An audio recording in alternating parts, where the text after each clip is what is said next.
Welcome back to the deep dive, where we cut through the noise and get straight to the essential knowledge you need to be truly well informed. Today, we're taking a deep plunge into a domain that isn't just foundational for cybersecurity professionals, it's really the strategic compass for any organization navigating the digital landscape. CISSP Domain 1, Security and Risk Management. This isn't just about the technical nuts and bolts, it's the bedrock, the managerial and strategic elements that truly dictate how we protect an organization's most valuable information assets. Our mission today is to distill the core wisdom from our sources, offering you that shortcut to understanding, complete with those crucial aha moments that, make the difference between just memorizing things and truly mastering them. That's right. Think of this as your essential guide. We're exploring the core principles, the processes, and the frameworks that really govern how organizations protect their digital crown jewels. We're aiming to go beyond just definitions to really get why these concepts are so paramount and how they actually interact in the real world. We want you to grasp the strategic implications, not just the technical details. Okay, let's unpack this, because we're starting not with a firewall or some fancy encryption algorithm, but with something far more fundamental, something that underpins every single decision we make in this field: professional ethics. It often gets a bit overlooked in purely technical discussions, but it's the very foundation of trust within the security community, and frankly, the entire digital ecosystem relies on it. As security professionals, we're held to an incredibly high standard, right? And the ISC Code of Professional Ethics lays this out quite clearly, structured around 4 guiding canons. These aren't just rules, they're more like layers of responsibility. Exactly. And what's truly fascinating here, I think, is how these canons challenge us to think beyond our immediate job description or even sometimes our employer's direct interests. The first canon is to protect society, the common good, necessary public trust and confidence, and the infrastructure. Now, that implies a duty that extends far beyond the 4 walls of your office, doesn't it? For instance, let's say you discover a critical zero-day vulnerability in a widely used public payment system. The ethical path demands responsible disclosure, not silent exploitation, even if exploiting it could personally benefit you or maybe a client. The choice here, ethically speaking, always prioritizes the broader societal impact and the integrity of that shared infrastructure. It really asks us to be global citizens of the digital realm. That's a powerful perspective, and often a challenging one, I imagine. It requires putting collective well-being above maybe individual gain or even corporate directives if they conflict somehow. So if that first canon sets the broadest scope, what comes next? What's the next layer of responsibility? Okay, the second canon brings it a bit closer to our daily operations. To act honorably, honestly, justly, responsibly, and legally. This one leaves absolutely no room for ambiguity. None. We're talking about avoiding any gray hat activities, cutting corners or engaging in practices that might be technically feasible but are ethically questionable. Imagine a scenario, right? Management instructs you to deliberately conceal a significant data breach from regulators, maybe to avoid fines or reputational damage. Your ethical and indeed legal response is unequivocal. The breach must be reported as required by law. There's simply no negotiation on this. Our integrity is non-negotiable. That's a clear line in the sand. It really emphasizes that legal compliance and ethical conduct are just, intertwined. It's not just about what you can technically get away with, but what you absolutely should do. What about the professional commitment to those we directly serve, our employers or clients? That's where the third canon comes in. To provide diligent and competent service to principals. Here, principals refers to your employer, your clients, or basically any entity you serve. Diligence means a commitment to thoroughness and care. Competence means staying current with your knowledge and skills, not just, resting on past laurels. The threat landscape changes too fast for that. So if you're faced with a complex task, say advanced digital forensics in an area where your expertise is maybe limited, your ethical obligation is to admit that limitation. You need to seek help or recommend someone more qualified, rather than trying to bluff your way through. Faking expertise not only risks the outcome, it completely erodes trust. I think that really resonates with the whole continuous learning ethos of cybersecurity. You can't just get a certification and then stop, right? The field evolves way too quickly. Yeah. And the final canon. It sounds like it's about giving back and upholding the entire profession itself. Precisely. The fourth canon is to advance and protect the profession. This is about contributing to the collective knowledge, maybe mentoring aspiring security professionals, and actively upholding the reputation of all information security practitioners. Because an unethical act by just one CISSP can cast a shadow on the entire community, impacting public trust. And it's important to understand that promoting ethical behavior isn't just about passively following rules. It's profoundly proactive. That's an important distinction. Proactive. So how does an organization or even an individual proactively promote ethical behavior beyond just avoiding what's obviously wrong? Well, it starts by actively setting the tone from the top. That's critical. This means crafting clear, enforceable policies, ensuring fair hiring and termination practices, and establishing mechanisms for reporting misconduct without fear of reprisal. Crucially, it means refusing to ignore insider threats or ethical lapses, no matter how seemingly small. Compliance, in this context, really goes beyond merely adhering to the letter of the law. It means upholding the spirit of privacy, trust, and transparency, even when a situation isn't technically illegal, but might violate core ethical principles. Security professionals are expected to model ethical decision-making, integrate ethics into awareness programs, and feel empowered to speak up when something feels wrong. And, just to reiterate, we have a responsibility not only to act ethically ourselves, but also to report unethical behavior we witness. If you observe misconduct, your duty is to report it through the appropriate organizational or legal channels, meticulously maintaining evidence and always prioritizing the protection of the organization and, by extension, society. The Equifax data breach back in 2017, where some employees apparently sold shares before the breach was publicly disclosed. That serves as a stark real-world example of severe ethical and legal violations that had massive societal repercussions. Ultimately, these four canons aren't just a checklist. They form a moral compass. They demand active promotion of ethics and accountability, always choosing the path that protects society, upholds honesty, and strengthens our collective profession. Okay, with that bedrock of ethics firmly in place, let's now transition to, well, the technical and operational core of information security, the CIA Triad: confidentiality, integrity, and availability. These three principles are truly the fundamental pillars upon which basically all security decisions are built. They're like the three fundamental forces of the security universe, you could say. Yeah, and what's often overlooked, I find, even by those who know the definitions, is the inherent tension and the trade-offs between these three. For example, extreme confidentiality measures might sometimes hinder availability, right? Or prioritizing rapid availability might inadvertently compromise integrity if you cut corners. But let's start with confidentiality. This ensures that information is only accessible to authorized individuals. Think of it simply as keeping secrets. An example is encrypting credit card data during an online purchase or safeguarding sensitive government intelligence. But the real insight here, I think, is that most breaches of confidentiality don't actually come from a direct, sophisticated hack breaking into a vault. They often stem from overprivileged access or just plain misconfiguration within an otherwise secure system. It's often less about an external attacker picking a lock and more about too many insiders having keys they don't truly need for their role. A breach scenario, like an attacker stealing unencrypted HR records, yeah, that directly compromises confidentiality. But so does an accidental email sent to the wrong distribution list. So when you're considering confidentiality, you always have to ask, who is truly allowed to see this and why? That's a crucial nuance. It's not just about stopping external threats, but also managing internal access very carefully. Okay, moving on. Integrity. This protects information from unauthorized modification, ensuring data remains accurate, complete, and trustworthy. We absolutely need to know that the information we're relying on hasn't been tampered with. Right. Digital signatures on software updates, for instance, they verify that the code hasn't been altered since the developer released it. That guarantees its integrity. Now, if an insider were to maliciously alter a patient test results in a medical system, or maybe if a database corruption incident goes undetected, integrity is compromised. The challenge with integrity is that it's often more subtle than a confidentiality breach. Data might look normal, but it could be subtly incorrect, leading to potentially far-reaching bad decisions down the line. So integrity isn't just about preventing malicious changes, it's about maintaining that trustworthiness over the entire data lifecycle.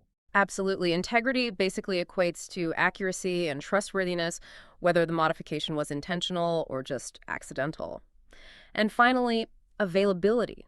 This ensures that systems and data are accessible and usable when needed by authorized users. It's not enough for information to be confidential and accurate if you simply can't get to it when you need it most, is it? Exactly. Consider redundant servers and robust network architecture keeping a critical e-commerce site online during a hardware failure, or maybe a regional power outage. That's availability in action.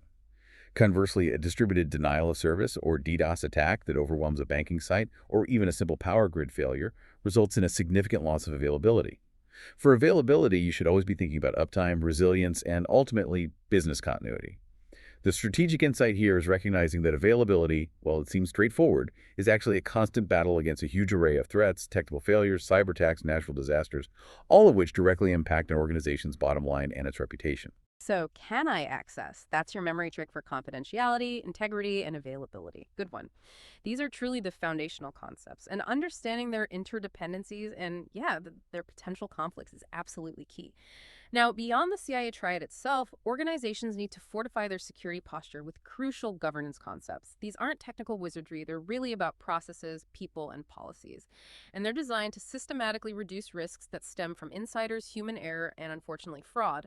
These are kind of the unsung heroes of defense in depth. Yeah, and if we connect this to the bigger picture, these concepts translate those abstract principles, like CIA, into concrete organizational controls.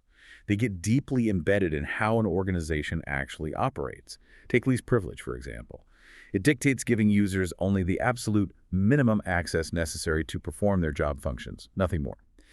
An accountant needs access to financial records, yes, but they absolutely do not need access to sensitive HR data or, the company's source code repositories. The challenge here lies not just in granting the right access initially, but in continuously reviewing and revoking that access as roles change. You have to prevent that privilege creep that can become a really significant attack vector over time. And closely related to that is need to know, right? This means that even if you possess a certain level of security clearance or technical privilege, you must still demonstrate a business need to access specific information. That's it exactly. So a high clearance analyst, even with broad technical permissions, cannot simply browse all the files at their clearance level. They can only access those files directly relevant to their current work tasks. It's an additional crucial layer of control beyond just having the technical authorization. Absolutely. Then we have separation of duties, which sounds like a profoundly powerful control against fraud and error. Oh, it is. This principle prevents any single person from controlling an entire critical process from start to finish. A classic example is requiring one employee to initiate a payment request and a completely different employee to approve it. The real-world challenge here, particularly in smaller organizations, is implementing true separation of duties without completely overburdening limited staff. This sometimes leads to, let's say, creative but maybe risky workarounds. That's a common challenge for sure. No single point of failure in a critical workflow is the ideal, but it's not always easy to achieve in practice. Then there's mandatory vacations, which, might sound like a nice perk, but it's actually a security control. Right. It requires employees, particularly those in sensitive roles, to take actual time off. Because this absence often surfaces hidden fraud or irregularities that an individual might be concealing while they're constantly at work managing their scheme. Similarly, job rotation involves periodically rotating staff through different roles. This not only reduces dependency on a single individual, mitigating the bus factor, as they call it, but it also fosters cross-training and, crucially, can help uncover potential misuse of privileges.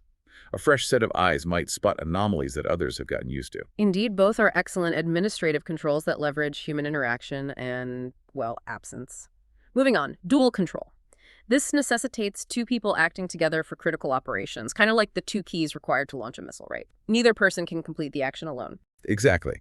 This is about making sure no single individual possesses absolute power or knowledge over highly sensitive tasks. It forces collaboration and oversight. And then there's split knowledge, which means each person possesses only a part of a secret, making it impossible for them to misuse it alone. Think of it like one person knowing half of an encryption key and another person knowing the other half. Neither piece is useful on its own. The true challenge with split knowledge often lies in its management overhead. It introduces complexity in things like emergency access and key rotation. It requires robust processes and, frankly, a lot of trust even among the distributed parties holding the pieces. That's a fascinating and pretty robust way to secure critical information or processes. And lastly, privileged accounts. These are things like administrator or root accounts. They must be very, very carefully controlled, heavily monitored, and thoroughly logged. Absolutely. These accounts possess immense power, and their compromise is often the quickest path to a complete system takeover for an attacker. They often utilize a break-glass account strategy for true emergencies, where access is granted only under strict protocols, with comprehensive audit trails in place to ensure absolute accountability for every action taken. For anyone facing exam scenarios on this, always lean towards answers that reduce single points of failure and mitigate insider misuse. These governance concepts are just crucial for managing human risk, which, let's be honest, is often the hardest type of risk to control effectively. These foundational concepts seem to seamlessly feed into security governance, which you mentioned is a true backbone concept in Domain 1. It dictates how organizations direct and control security to align with their overarching business objectives. Exactly.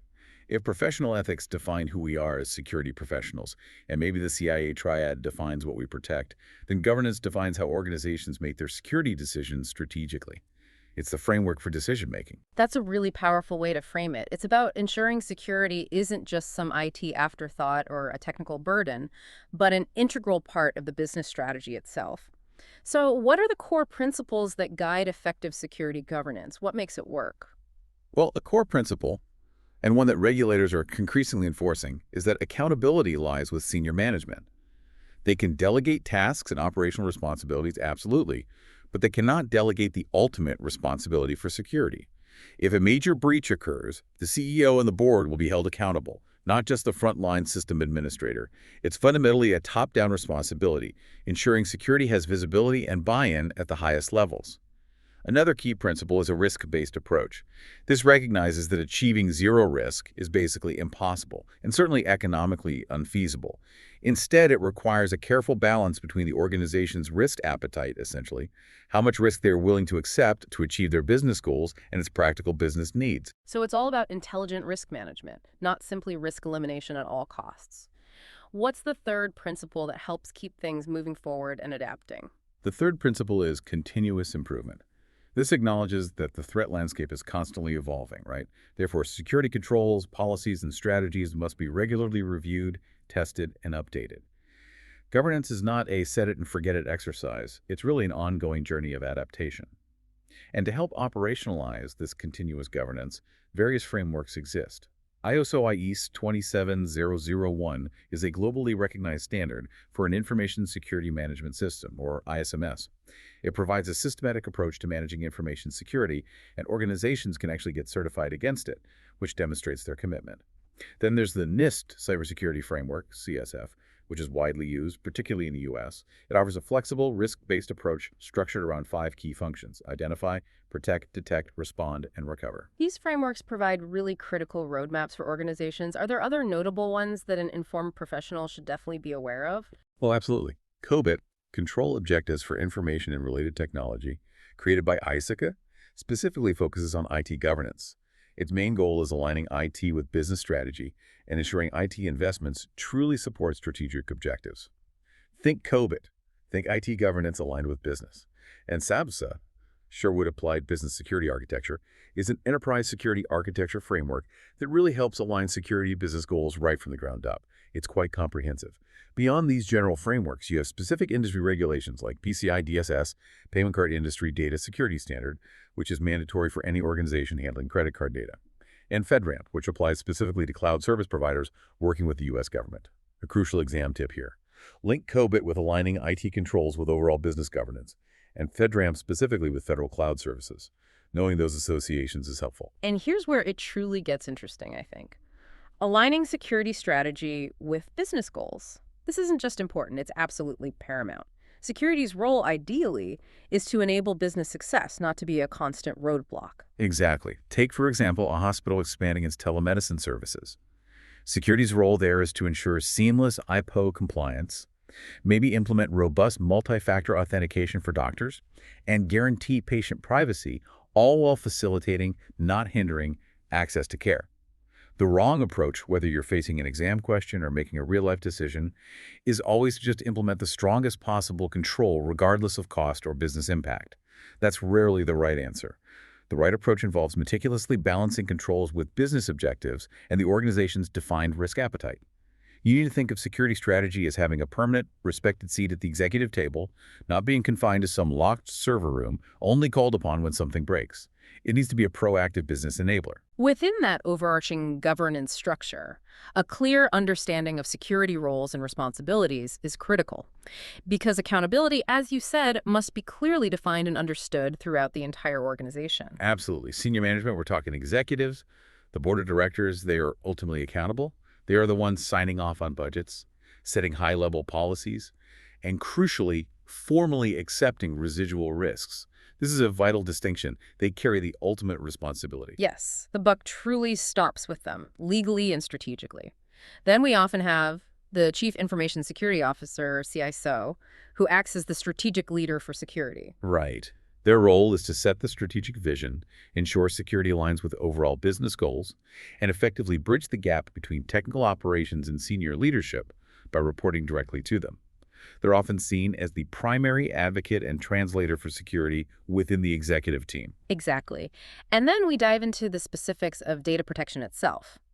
A data owner, like maybe a VP of human resources for employee records, is responsible for classifying that data, determining its sensitivity, and defining its protection requirements. They understand the business value and context. And the data custodian then takes those requirements, defined by the owner, and implements the technical and operational controls.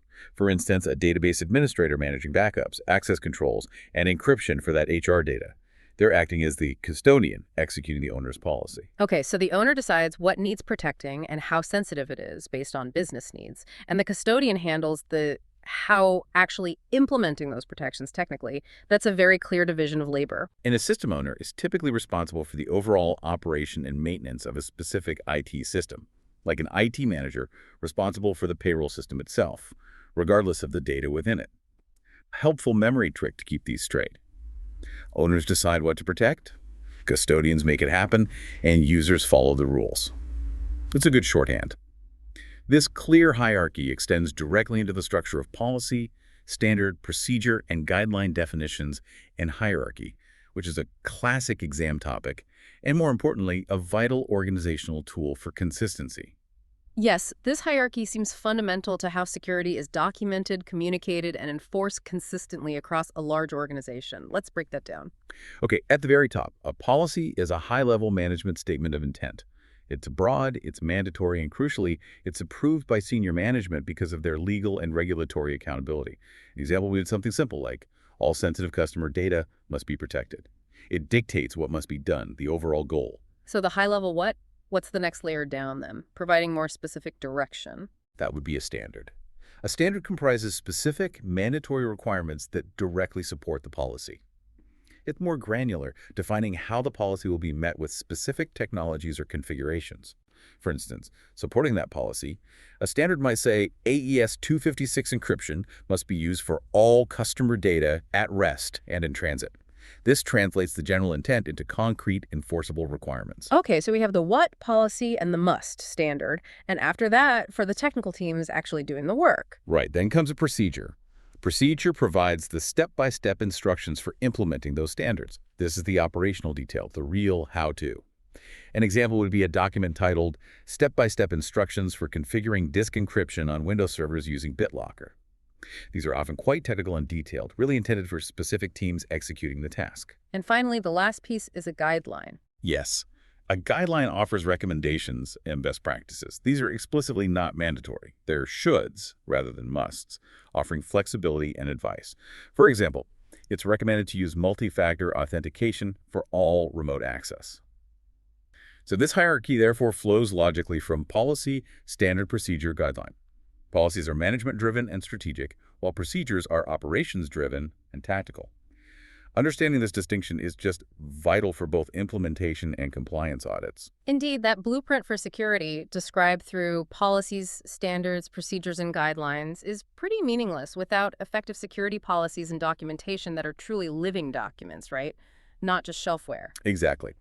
A security policy, as we've established, is that high-level statement of management's intent, approved and owned by senior management due to their ultimate accountability. Its core purpose is to define what must be done, not necessarily the intricate how. And it's definitely not enough to just write it once and forget it, is it? It needs to be clear, concise, enforceable, and perhaps most importantly, regularly reviewed, ideally annually, or certainly after any significant changes like mergers, adopting new technologies, or facing new regulatory updates. But even the best policy just sitting in a binder somewhere won't work, right? It needs to be clearly communicated to all employees and, critically, backed by consistent enforcement. Otherwise, it's just paper. Absolutely. A policy like all sensitive customer data must be protected requires those supporting standards and procedures to make it truly actionable. This really brings us back to those vital distinctions we just covered. A policy is the what, e.g. all company laptops must be secured. The standard is the must, e.g. laptops must use full disk encryption with AES-256. A guideline is the should, e.g. employees should lock laptops in a secure cabinet when not in use. And a procedure is the detailed how, e.g. step-by-step instructions for installing encryption software. This hierarchy ensures clarity and consistency from the highest strategic level all the way down to daily operational tasks. Yet even the most perfectly crafted policies and procedures will inevitably fail without the human element being prepared and aware. That's why security training, education, and awareness is so incredibly critical. Yes, let's break that down. Awareness keeps security top of mind. Think posters, internal emails, reminders during login screens. It's about broad exposure to security concepts, making it part of the culture. Okay, so that's the general reminder. What about skills? Training teaches specific skills. This is much more targeted, like how to apply patches securely for system administrators or how to identify and report phishing emails for all employees. It's about building practical, actionable abilities. And finally, education builds deep, long-term foundational knowledge. This is more like sending an employee to a CISSP boot camp, a university course in cryptography, or maybe a specialized digital forensics program. The distinction is really in the depth and the longevity of the knowledge gained. It's often said that the human element is the weakest link, and breaches that originate from sophisticated phishing attacks consistently prove the critical role of both awareness and training. You can have all the technical controls in the world, but if someone clicks that malicious link or gives away credentials, that defense in depth can just collapse. Absolutely. And to ensure consistency and measure effectiveness across the organization, companies also use baselines and benchmarking practice. A baseline is a minimum acceptable security configuration, ensuring internal consistency. For example, a baseline might state, all Windows servers must disable SMBv1 and enforce strong password complexity. It's your internal, mandatory starting point for hardening systems. And benchmarking, that sounds more external. It is. Benchmarking involves comparing your own practices and performance against external standards, industry best practices, or even direct competitors. This could involve using the CIS benchmarks to harden operating systems, or maybe subscribing to threat intelligence services that allow you to compare your incident response times against industry averages. Together, baselines and benchmarking are essential tools to prevent what's sometimes called security drift, where systems gradually become weaker over time due to inconsistent application of controls or simply a failure to adapt to new threats. They ensure we're not just secure in a vacuum, but competitively secure against the current landscape. This brings us squarely to personnel security and training, recognizing that even the most advanced, cutting-edge technology is rendered pretty ineffective if the people operating, designing, or interacting with it aren't secure themselves. Right. Security awareness training is foundational here. It's aimed squarely at making employees aware of the threats they face and teaching them how to recognize and respond appropriately to issues like phishing attempts, poor password hygiene practices, and various social engineering tactics. And what's absolutely crucial, I'd imagine, is that this training needs to be ongoing, right? Not a one-and-done thing. It needs to be regularly updated to reflect new threats and tactics and rigorously measured for effectiveness, perhaps through things like unannounced phishing simulations or brief quizzes. Exactly. And it's vital to remember that awareness training is a key administrative control, not a purely technical one. It addresses that human factor directly, aiming to transform employees from potential vulnerabilities into an active part of your human firewall. And within personnel security specifically, certain roles and controls are implemented precisely to prevent unchecked power or potential illicit actions by individuals. Yes. Separation of duties, which we touched on earlier, is key here. It divides critical tasks to prevent any single individual from having complete control over a sensitive process, thereby preventing fraud or significant error. One employee initiates a wire transfer, another separate employee approves it. Classic example.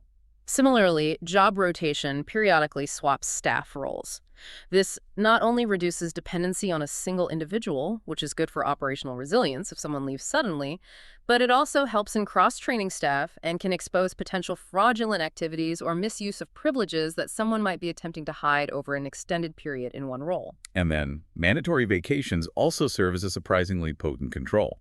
An extended, required absence often reveals hidden fraudulent activities, unapproved side processes, or unauthorized practices that an individual was maybe carefully maintaining while always present. Things fall apart when they're not there to manage them. These administrative controls are just vital in managing the pervasive threat of insider threats and social engineering. Absolutely. Insiders, whether they are malicious actors with intent, simply negligent employees making mistakes, or individuals whose legitimate credentials have been compromised by an external attacker, pose a significant risk precisely because of their existing access and their knowledge of internal systems and processes. They are already inside your perimeter, which often makes them incredibly dangerous and sometimes very difficult to detect. Indeed. And social engineering. That exploits basic human psychology, making people often the easiest targets, frequently bypassing even the most sophisticated technical controls we put in place. Oh yes. Common examples include phishing, where attackers send deceptive emails broadly, spear phishing, which is highly targeted to specific individuals or roles, pretexting, where they create a fabricated scenario or identity to gain information, tailgating, where they physically follow authorized personnel into secure areas, and baiting, luring victims with malware-infected USB drives or tempting downloads. The 2011 RSA breach, a major incident, was initiated by a highly targeted phishing email sent to employees. It's a stark testament to the power of social engineering and how a single human error can lead to a massive compromise impacting global security infrastructure. And if you're ever asked which control best prevents social engineering, the answer is almost universally security awareness training, not simply throwing more technology at the problem. It's about empowering that human firewall through continuous vigilance and education. Okay, now let's pivot a bit. From understanding internal vulnerabilities and human factors, let's look at proactively anticipating external attacks with threat modeling and vulnerability assessment. If risk management tells us what to protect and why, then threat modeling helps explain how attackers might try to breach our systems and, crucially, where our weaknesses might lie.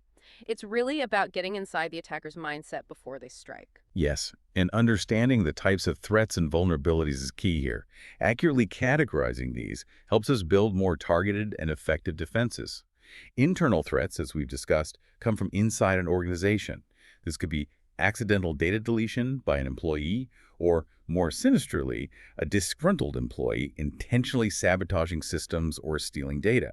External threats originate from outside your perimeter. Think nation-state hackers, organized cybercriminals looking for profit, maybe industrial espionage from competitors, or even natural disasters like earthquakes or floods that impact your physical infrastructure.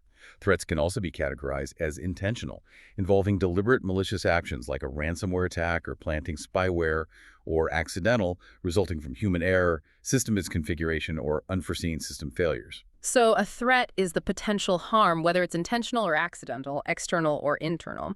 How do we clearly differentiate that from a vulnerability? Because those terms are sometimes used interchangeably, incorrectly. That's a great point. Vulnerabilities are the specific weaknesses that these threats exploit. Examples include unpatched servers running old software, weak or default password policies, misconfigured firewalls allowing unwanted traffic, or maybe a lack of proper network segmentation. It's crucial to differentiate. The vulnerability is the inherent weakness or flaw in a system or process itself, not the attacker who might exploit it. An unpatched server is the vulnerability. A hacker exploiting that lack of patching is the threat actor executing a threat. Got it. And this isn't just about listing potential problems. Impact analysis is a crucial next step, right? We need to understand the potential consequences. Exactly. This evaluates how successful threat exploitation could affect the confidentiality, like sensitive data exposure, integrity, perhaps data alteration or corruption, or availability, system disruption or outage of your critical assets. This impact is usually measured in various terms: direct financial loss, potential legal penalties or fines, reputational damage leading to customer churn, or even direct safety concerns, especially in operational technology or industrial control system environments. Critical systems are identified and prioritized not just based on their technical characteristics, but primarily on their business impact. If they were compromised or unavailable, what hurts the business the most? And to make this whole threat modeling process more systematic, several threat modeling techniques are widely used, aren't they? Yes. Thankfully, we don't have to invent this each time. Stride, which is developed by Microsoft, provides a really useful systematic framework to analyze threats against applications and systems. It helps you think like an attacker. It categorizes threats into 6 distinct types: spoofing, impersonating someone or something else, like faking an email sender; tampering, modifying data or code without authorization; repudiation, denying having performed an action where there's no proof otherwise; information disclosure, leaking sensitive data; Denial of service, making resources unavailable to legitimate users. And elevation of privilege, gaining higher access rights than initially authorized. It helps you methodically brainstorm potential attacks across these different vectors for a given system or feature. That's a great structured framework to categorize potential attacks. What other models help us perhaps prioritize these identified threats once we've brainstormed them using something like Stride? Another model, also from Microsoft originally, is Dread. Dread helps score and prioritize threats based on 5 specific factors: damage, potential, how bad would it be? Reproducibility, how easy is it to repeat the attack? Exploitability, how easy is it to perform the attack initially? Affected users, how many people would be impacted? And discoverability, how easy is it to find the vulnerability? Each factor is typically scored, often on a simple scale like 1-10, which then produces a ranked list of threats. This allows organizations to focus their limited remediation efforts on the most critical and impactful risks first. It really helps allocate resources effectively. And finally, there's attack surface analysis. That sounds like it's all about identifying every single potential entry point an attacker could use. Precisely. It involves meticulously identifying every possible point of interaction an attacker could potentially use to compromise a system or network. This includes things like open network ports, exposed APIs, user login forms on websites, public-facing web applications, email systems, VPN entry points, or even physical entry points like unlocked doors or insecure Wi-Fi access points. Reducing the attack surface is a fundamental security strategy. It aims to minimize exposure by disabling unused services, meticulously patching known vulnerabilities, closing unnecessary network ports, and enforcing strict access controls only where absolutely needed. Threat modeling, in essence, is fundamentally about shifting from a purely reactive, waiting to be attacked mindset to a much more proactive, how would an attacker strike us approach. This allows us to anticipate attacks and build defenses before the breach actually occurs. This brings us, really, to the very heart of Domain 1, risk management.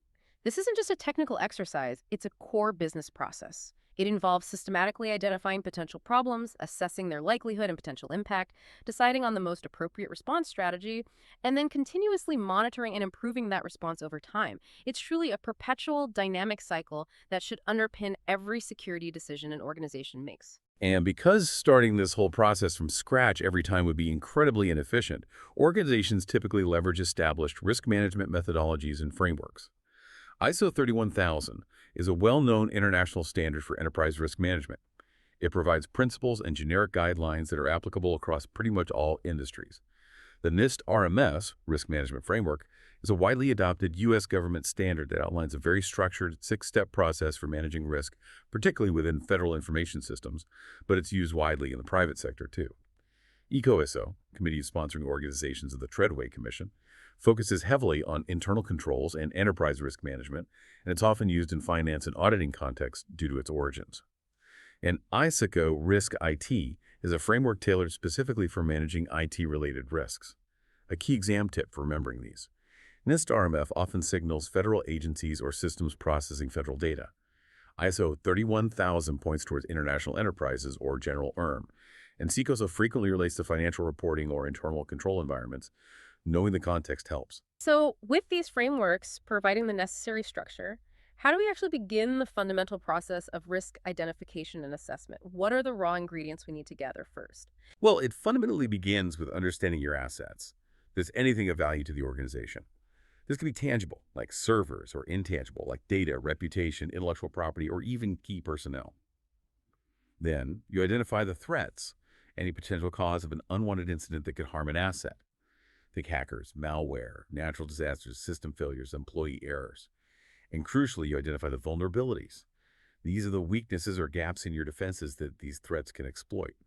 Once you have a clear picture of these 3 elements, asset, threat, vulnerability, you then need to assess the likelihood, basically the probability of a specific threat successfully exploiting a specific vulnerability against a specific asset, and the impact, which is the magnitude of the damage if that event actually occurs. For example, a customer database, your asset, facing a ransomware attack, the threat, due to weak patch management, the vulnerability, might be assessed as having a medium likelihood but a very high business impact. Confidentiality breach, operational disruption, fines. This combination results in a high-priority risk that demands immediate attention and resources. So we've identified and even started to gauge these risks qualitatively, perhaps. But to truly prioritize them effectively, to make really data-driven decisions, we need to move beyond just simple identification. How do organizations actually weigh these risks, giving them some real value for strategic planning and budget justification. This seems to be where risk analysis, with its quantitative and qualitative approaches, becomes invaluable. Exactly right. Quantitative analysis is very number-driven. It aims to estimate the financial impact of risks using specific formulas, which is great for talking to business leaders. The single loss expectancy, SLE, is the estimated monetary value of an asset multiplied by the exposure factor, EF. The exposure factor is the percentage of loss expected if a specific threat materializes against that asset. Then, the annualized rate of occurrence, ARO, is an estimate of how often a specific threat event is expected to occur per year. Is it once a decade? 10 times a year. Finally, the annualized loss expectancy, ALE, is calculated simply as SLE multiplied by AO, ALE equal SLE AO. This provides a concrete financial figure, an expected loss per year, that management can use to justify security investments by comparing the cost of a control to the ALE it reduces. For instance, let's say a $100,000 customer database has a 25% exposure factor from a potential data breach. SLE equals 100,000.25, that's $25,000. If this type of event is expected to occur once every 5 years, ARO equals 15 equals 0.2, then the ALE is $25,000.2, $5,000 per year. This $5,000 figure provides a clear basis for a cost-benefit analysis when deciding whether to implement a control that costs, say, $3,000 per year. That's a very tangible way to present risk in financial terms, which, as you said, definitely resonates with business leadership. But not everything can be easily boiled down to a precise dollar figure, can it? Some impacts are harder to quantify. Correct. And that's where qualitative analysis comes in. It uses judgment-based categories like low, medium, high, or maybe critical. It often employs tools like risk matrices, where likelihood and impact are plotted on a grid to determine a risk level, or techniques like the Delphi technique, which involves gathering and refining expert opinions anonymously to reach a consensus. Quantitative analysis is ideal for detailed financial justification and rigorous cost-benefit analysis, especially for well-understood risks. Qualitative analysis, on the other hand, is often used for quicker risk prioritization, especially when precise financial data isn't readily available or when dealing with highly uncertain risks like emerging threats or reputational damage. Often, organizations use a hybrid approach. Okay, so once the risks are identified, analyzed, and prioritized, whether quantitatively or qualitatively, management has to make a critical decision. They need to choose one of 4 main risk response strategies. They can't just identify risks, they must actively respond to them. Indeed. The first strategy is avoid. This means you eliminate the risk entirely, perhaps by deciding not to deploy a particularly risky new system, discontinuing a problematic service, or choosing not to engage in a specific risky business activity or partnership. You just don't do the thing that introduces the risk. Second, transfer. This involves shifting the financial burden or operational responsibility of the risk to another party. Classic examples include purchasing cyber insurance to cover financial losses from a breach, or outsourcing a specific function, like payment processing, to a specialist vendor who then contractually assumes some of the associated risk. Third is mitigate, which is probably the most common strategy. This involves implementing controls to reduce the likelihood or the impasse of the risk. Think firewalls, encryption, employee security awareness training, robust patch management programs, incident response plans, all designed to lessen the risk. And finally, accept. This means acknowledging the risk and deciding to live with it, usually because it falls within the organization's defined risk tolerance, or because the cost of mitigation significantly outweighs the potential impact. You know the risk exists, you've assessed it, and you make a conscious decision not to spend resources fixing it right now. And remember, management always makes the final decision on risk acceptance. It's fundamentally a business decision based on cost, benefit, and appetite, not purely a technical recommendation. And even after all those strategies are applied, avoidance, transfer, mitigation, acceptance, some level of risk will almost certainly remain, won't it? That's residual risk, isn't it? Yes, absolutely. Even after controls are implemented and risk responses are executed, some risk will inevitably remain. That leftover risk is called residual risk. It's the risk that management has either chosen to accept or that remains despite mitigation efforts. An organization's risk appetite is the overall level or amount of risk it's broadly willing to accept in pursuit of its strategic objectives. It reflects its general attitude towards risk-taking. Risk tolerance, then, defines the acceptable variation or specific thresholds around that broader appetite. It sets more granular limits for specific types of risk. For example, a financial institution might have a very low overall risk appetite for anything threatening its core banking operations, but might have a higher risk tolerance for minor operational glitches in a less critical internal system. These terms are crucial for setting the boundaries of what level of residual risk is deemed acceptable. This leads us directly into the risk management lifecycle, which really emphasizes that this is a continuous, dynamic process. It's not a one-time event or a static snapshot that you take once and put on a shelf. You don't just do risk management once and then consider it done. Absolutely. What's truly fascinating and critical to grasp is that it's a dynamic, iterative process. It has to constantly adapt to new threats, changing business priorities, new technologies, and evolving regulations. The NIST-RMF approach, risk management framework, outlines 6 main phases that beautifully illustrate this life cycle. First, categorize. Here you define the system and its boundaries, identify its assets and the data it processes, and assign security categories, typically low, moderate, or high impact, based on the potential damage to the organization if confidentiality, integrity, or availability were compromised.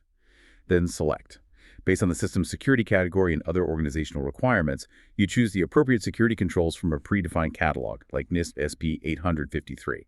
After that, implement those selected controls. This means actually putting them into practice, configuring firewalls, deploying multi-factor authentication, developing and disseminating security policies and procedures. So once they're implemented, how do we actually confirm they're working as intended, that they're effective? Precisely. That's the 4th phase, assess. Here, you test and evaluate if the implemented controls are working as intended and producing the desired security outcomes. This involves activities like penetration testing, vulnerability scanning, security audits, and control assessments. Are the controls correctly implemented, operating as intended, and meeting the security requirements? Then comes authorize, which is a critical management responsibility. Based on the assessment results and the remaining residual risk, senior management makes a formal risk decision, typically granting an authorization to operate ATO for the system. This signifies formal acceptance of the residual risk. It's a crucial business decision, not just a technical sign-off. And finally, monitor. This is the continuous part. You constantly watch for new threats, evaluate the ongoing effectiveness of the implemented controls, and identify any changes in the system or its environment that might affect its risk posture. This uses tools like SIEM dashboards, intrusion detection systems, log reviews, ongoing assessments, and regular security reviews. The memory trick for this sequence is often remembered as CAAAREM: categorize, select, implement, assess, authorize, monitor. That's a great way to remember the sequence and its purpose. And that last step, continuous risk monitoring and review, seems absolutely vital because, as you said, risks are not static. They constantly evolve. New vulnerabilities appear daily. Business priorities shift. Mergers happen, and threat actors are continuously adapting their tactics. Exactly. This continuous monitoring involves multiple layers working together.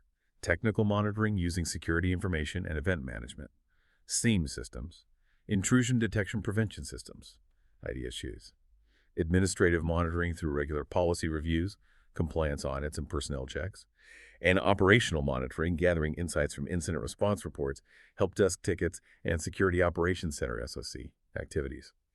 These ongoing reviews and the insights gained feed directly back into the lifecycle, prompting adjustments to controls, updates to policies, or potentially even a recategorization or reauthorization of systems as needed. For example, continuous monitoring might flag new mandatory controls required by updated regulations, or perhaps identify a newly discovered critical vulnerability affecting the system. This would require immediate action updates, patching, maybe configuration changes, and potentially trigger a reassessment and reauthorization. Risk management truly is a continuous cycle. It never really ends, constantly evolving as the organization and its surrounding threat landscape do. Okay, given the complexities of modern business and its often global reach, we absolutely must also heavily consider compliance, legal, and regulatory issues. As a security professional, you're constantly balancing technical decisions with very real and often stringent legal obligations. It's a tightrope walk sometimes. It really can be. And what's fascinating, or perhaps daunting, here is the sheer diversity of laws, regulations, and standards affecting security. These impact different industries, different geographic regions, and different types of data quite differently. For example, GDPR, General Data Protection Regulation, is a landmark EU law. It protects personal data and privacy for individuals within the EU, demanding stringent data handling practices, requiring breach notification usually within 72 hours, and granting individuals significant rights like the right to access their data and the right to request its deletion, the right to be forgotten. Yeah. So an online retailer based entirely in the US that collects data from EU customers must comply with GDPR for that data or face potentially huge fines. Right. Its reach is extraterritorial, and for financial reporting accuracy in the U.S. That often points to SOX, Sarbanes-Oxley Act. SOX is a U.S. law focusing primarily on financial reporting accuracy and corporate governance, requiring robust internal controls over financial data and comprehensive audit trails to prevent accounting fraud. Integrity of financial data is key. Then there's IPA, Health Insurance Portability and Accountability Act, a major U.S. law protecting patient health information. PHI. It mandates strict administrative, technical, and physical safeguards, things like encryption for medical records, strict access controls, regular employee training, and business associate agreements with third parties who handle PHI. A simple memory aid often helps. Healthcare usually means IPA, financial reporting often points to SOX, and any handling of EU customer data immediately brings GDPR to mind. There are many others, like PCI DSS for payment cards and FISMA for U.S. federal information security, but those are some big ones. But it's important to remember that not all compliance obligations stem directly from government law, right? Contractual and legal requirements arising from business agreements also play a huge and legally binding role. Absolutely. Service-level agreements, SLAs, with cloud providers, for instance, often guarantee specific uptime percentages, data encryption standards, or incident response timeframes. Failing to meet these can trigger penalties. Business partner agreements might require specific security controls to be implemented and verified before sensitive data sharing can occur between organizations. Failure to meet these contractual requirements can lead to significant financial penalties, legal liabilities, breach of contract lawsuits, and irreparable damage to vital business relationships. Beyond specific contracts, general privacy requirements and data protection laws focus specifically on protecting personally identifiable information, PII. Core principles commonly found in these laws include data minimization, collecting only the data absolutely necessary for a specific purpose, purpose limitation, using collected data only for its stated purpose and nothing else, requiring consent, getting clear user permission before collecting or processing their data, and often the right to be forgotten, allowing individuals to request deletion of their personal data, as famously enshrined in GDPR. When tackling exam questions involving privacy choices, always lean towards the answer that maximizes the protection of personal data and respects individual rights. It's incredible how many different facets there are to consider beyond just the technical security aspects. Even things like import-export controls can come into play, regulating certain technologies, particularly strong cryptography, which may require government approval for international sales or transfers. Yes, that's a niche but important area. And of course, protecting the organization's own intellectual property, copyright, and patents is crucial. Copyright protects original creative works like software code, documentation, website content, or marketing materials. A patent protects novel inventions and processes, granting exclusive rights for a set period. And a trademark protects brand names, logos, and slogans, preventing others from using similar marks that could confuse consumers.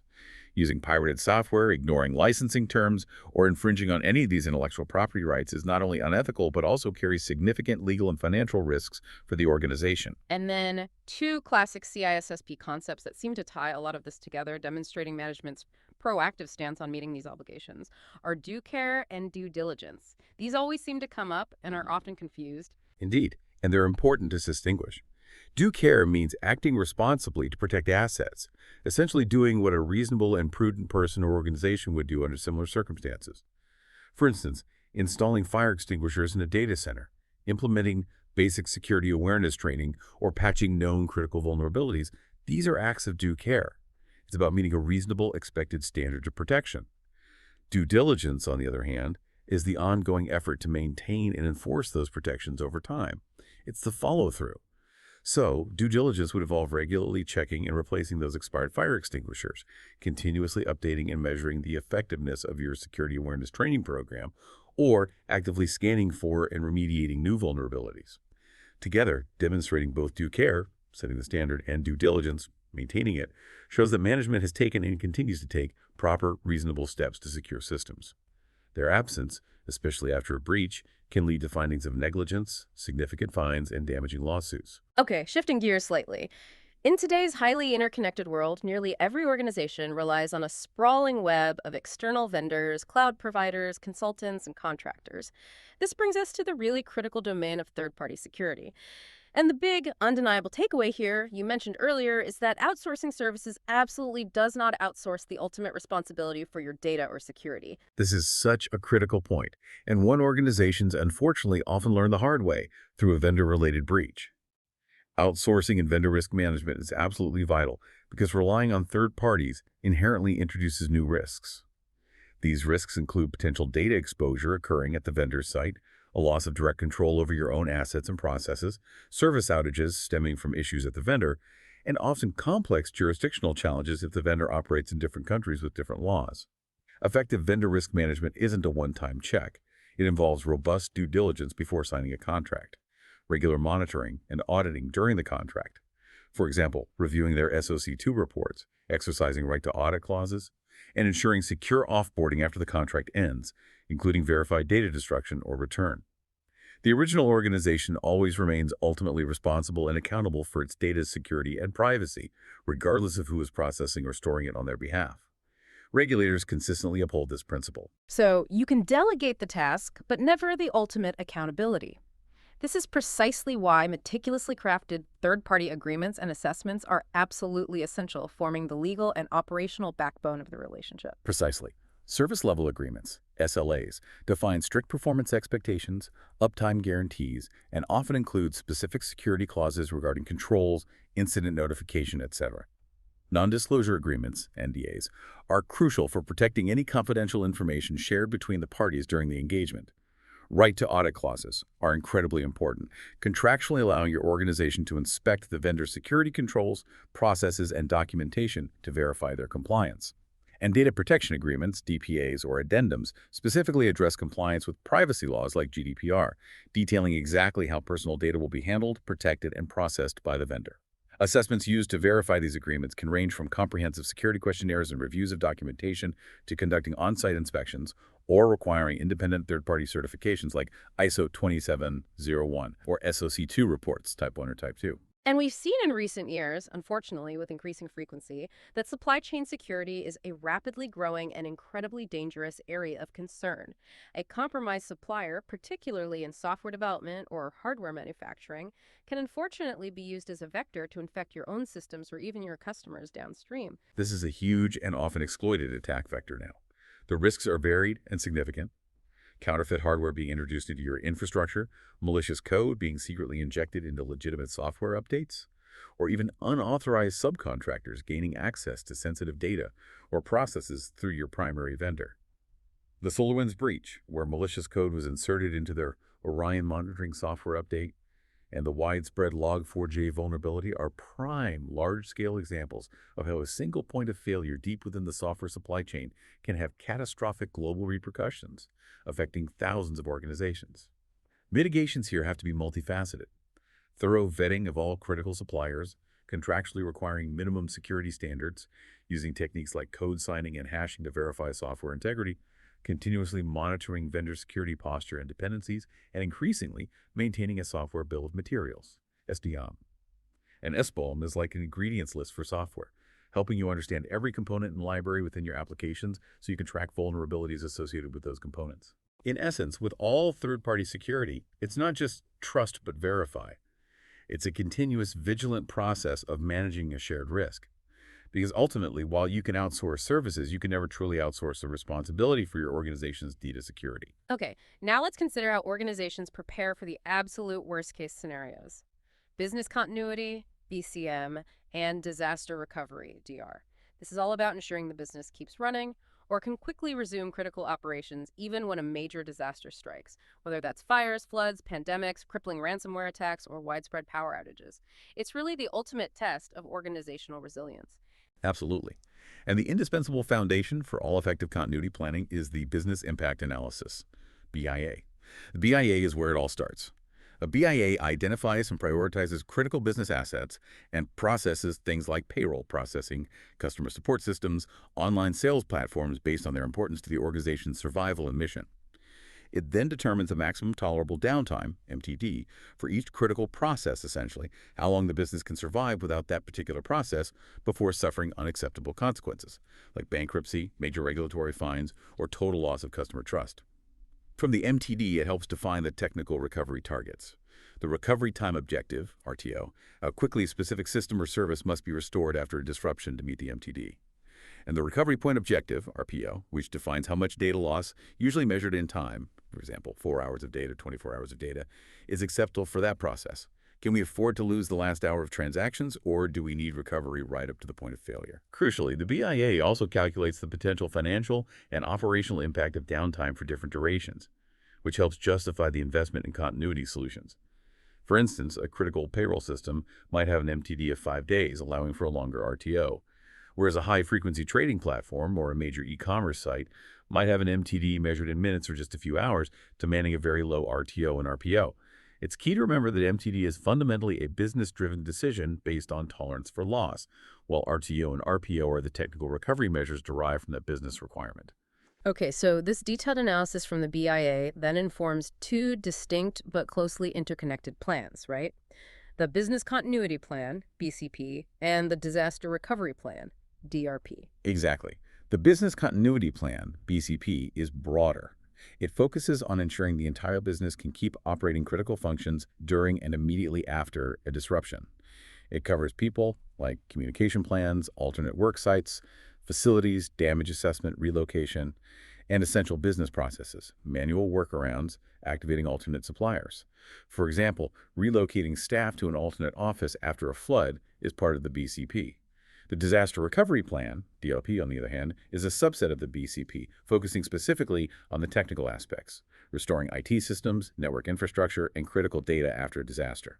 For example, restoring servers from backups after a ransomware attack, or bringing up systems at a recovery site after a data center fire falls under the TRP. So the core difference is that the BCP is about overall business survival and continuity of operations, while the DRP is specifically about IT system and data recovery to support that continuity. Precisely. And to support that recovery, various backup concepts are absolutely crucial. Full backups copy all selected data every time they run. They are the simplest conceptually, but can be time-consuming and require significant storage. Incremental backups save only the changes made since the last backup, whether full or incremental. They are much faster to create and use less storage daily, but restoring requires the last full backup plus all subsequent incremental backups in sequence, which can be slow and complex. And differential backups save only the changes made since the last full backup. They take longer to create than incrementals as the week progresses, but are generally faster to restore, requiring only the last full backup plus the most recent differential backup. The choice depends on RPO, RTO, and storage constraints. And then beyond backups, there are different physical recovery strategies for the infrastructure itself, and these vary significantly in cost and speed, depending on those RTORPO requirements identified in the BIA. Yes, exactly. A hot site is essentially a fully operational mirrored data center, ready for near-instant failover. It has all hardware, software, network connectivity, and usually near real-time data replication. It's the most expensive option, but provides the lowest RTO, often minutes or seconds. A warm site is pre-configured with hardware and network connectivity, but might not have the latest software versions installed or current data loaded. Recovery takes hours to maybe a day or two, as systems need to be booted, configured, and data restored. It's a middle ground in cost and speed. A cold site is basically just an empty facility with basic utilities like power and cooling. You have to bring in all the hardware, install software, and restore data from scratch. It's the cheapest option, but has the slowest RTO, potentially taking days or even weeks for full recovery. A mobile site is essentially a data center in a trailer or container, a portable, pre-equipped facility that can be brought to a location if needed. And increasingly popular is cloud recovery, disaster recovery as a service, or DROM. This leverages elastic cloud infrastructure for rapid failover and data restoration, often offering a cost-effective and flexible alternative to maintaining physical hot or warm sites, especially for achieving low RTOs and RPOs. The bottom line is, if your business has a near-zero downtime tolerance, a very low MTD and RTO, then a hot site or an advanced cloud recovery solution is typically the necessary, albeit expensive, answer. And crucially, after all the planning and investment, testing and maintenance of plans is not optional. It's absolutely vital. An untested BCP or DRP is, frankly, probably useless when you actually need it. What kind of tests should organizations be conducting regularly? That's so true. Untested plans often fail spectacularly in a real crisis. Tests range significantly in complexity and potential disruption. Simple checklist reviews involve just walking through the plan documentation to check for completeness and accuracy. Tabletop exercises are simulated discussions where key personnel gather around a table and talk through their roles and responses during a specific disaster scenario presented by a facilitator. It tests understanding and coordination. Moving up, simulation functional tests involve actually testing specific components of the plan, like restoring a specific server from backup or activating communication systems. Parallel tests involve activating the recovery site and running systems there simultaneously with the production site, allowing comparison without disrupting live operations. And the most comprehensive and potentially highest risk are full interruption tests, which involve actually shutting down primary production systems to fully activate and operate for the recovery site for a period. This provides the highest level of assurance but carries significant operational risk if things go wrong. Plans must be reviewed and tested regularly, at least annually is a common best practice, or certainly after any major changes to infrastructure, key personnel, business processes, or the threat landscape. And critically, they must be updated based on test results, new threats identified, or lessons learned from real incidents. The most important step after creating any BCP or DRP is always testing it thoroughly and frequently. Okay, to bring all these diverse elements together, the ethics, the governance, the risk management, the technical controls, the legal compliance, the continuity planning, and provide a structured, repeatable approach to building a robust security posture, organizations heavily rely on established frameworks and standards. In security, as you said earlier, we don't often need to reinvent the wheel. We leverage these well-established frameworks to guide how security programs are built, measured, and continuously improved over time. That's precisely right. Leveraging frameworks provides consistency, a common language, and a basis for measurement and comparison. The major international players we often see include ISO IH 27001 and 27002. ISO IH 27001 is the international standard specifying the requirements for establishing, implementing, maintaining, and continually improving an information security management system, ISMS. It uses a systematic, risk-based approach, and it's the standard against which organizations can achieve formal certification, demonstrating their commitment to information security best practices to partners and customers. ISO IH 27002 provides a supporting code of practice, detailed guidance, and a comprehensive catalog of security controls objectives and controls recommended for implementing ISMS based on ISO 27001. So, a simple way to remember. If you see International Certification Standard for an ISMS, think ISO 27001. If you see guidance, best practices, or control catalog supporting an ISMS, think ISO 27002. Okay, so one defines the requirements for the management system itself, and the other provides the practical guidance and controls to meet those requirements. What about prominent U.S.-specific frameworks, especially for government-related contexts or widely used in North America? In the U.S., NIST SP 853 is a foundational standard. It offers an extensive and very detailed catalog of security and privacy controls specifically for federal information systems, but it's widely adopted by many private sector organizations too because of its depth and rigor. It organizes controls into families, like access control, incident response, etc. For U.S. government contexts, NIST 853 is often the definitive guide for control selection. Then there's COBIT, Control Objectives for Information and Related Technology, developed by ISC². As we mentioned, COBIT focuses specifically on IT governance and management, aiming to align IT activities and investments with overall business goals and ensure that IT delivers value while managing risk. COBIT, in short, really emphasizes that connection between IT governance and business alignment. And we heard about the NIST RMF earlier in our discussion on the risk management lifecycle. How does it fit into this broader context of overarching frameworks? Right. The NIST RMF risk management framework provides that structured, repeatable six-step process: categorize, select, implement, assess, authorize, monitor, specifically for integrating risk management activities deeply into the entire system development lifecycle, SDLC, and into continuous operations. It operationalizes risk management within a system context. These frameworks aren't just theoretical documents collecting dust on a shelf.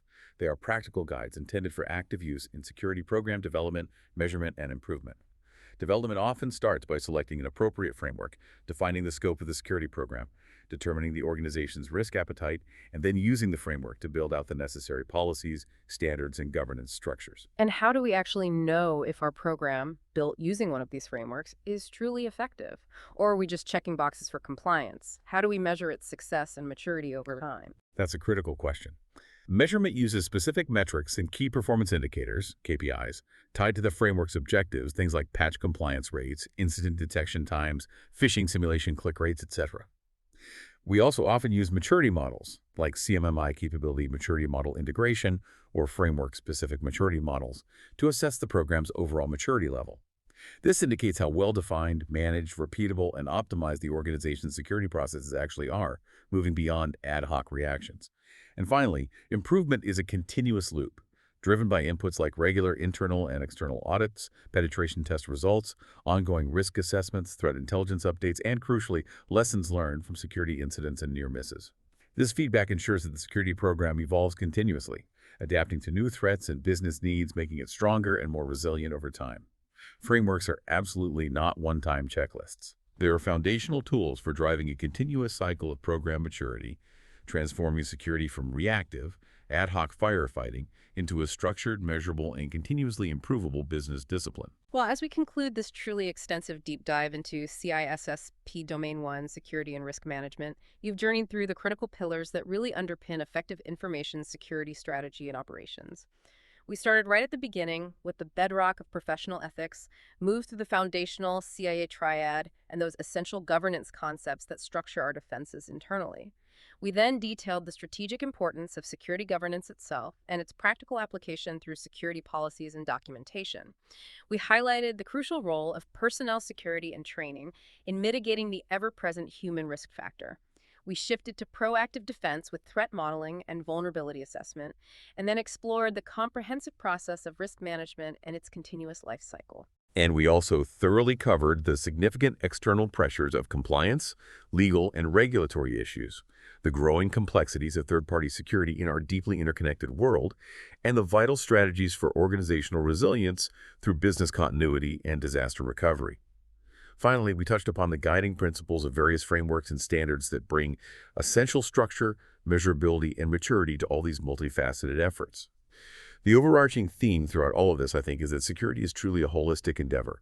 It's a delicate, constantly evolving balance of people, processes, and technology, demanding continuous attention, adaptation, and critically, executive-level insight and support. So as you integrate all this knowledge, perhaps mull it over, here's a final provocative thought to chew on.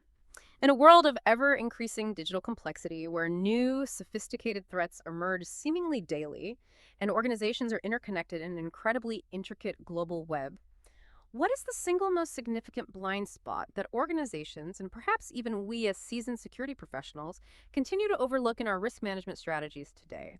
What's that hidden, unaddressed vulnerability? Maybe it's a technology we're over-reliant on, a flawed process we haven't questioned, or perhaps a deeply ingrained human factor that's just waiting to be exposed on a large scale. And how might we proactively work to illuminate it before it's too late? Consider that as you continue your journey toward becoming a truly well-informed and impactful security